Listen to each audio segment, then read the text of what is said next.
thank you very much, and congratulations, Steve. You're a friend of mine, but on a great career. You have had an amazing career, and it continues. Just want to congratulate you. Very inspirational to a lot of people.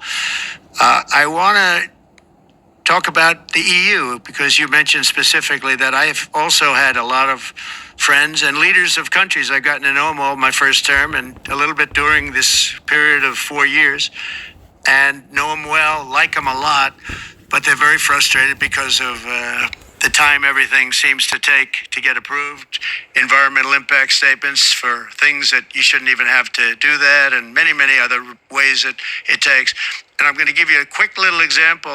In the private life, my beautiful private life, before I had all these things happening, the world is a little different. I had a nice, simple life. You knew that.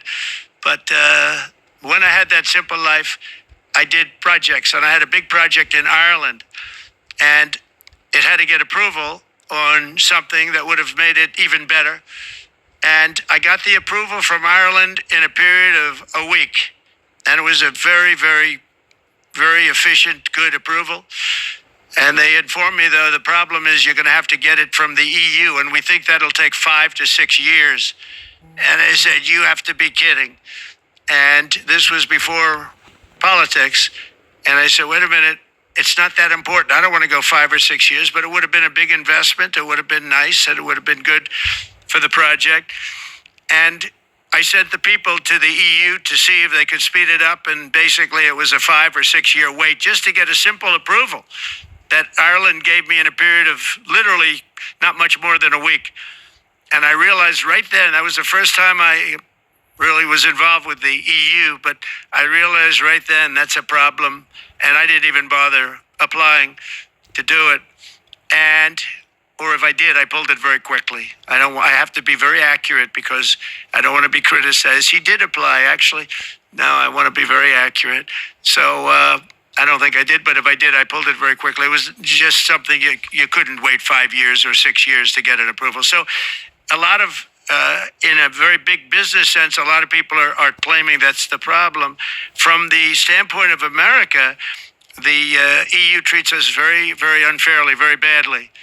They have a large tax that we know about, and a VAT tax, and it's a very substantial one.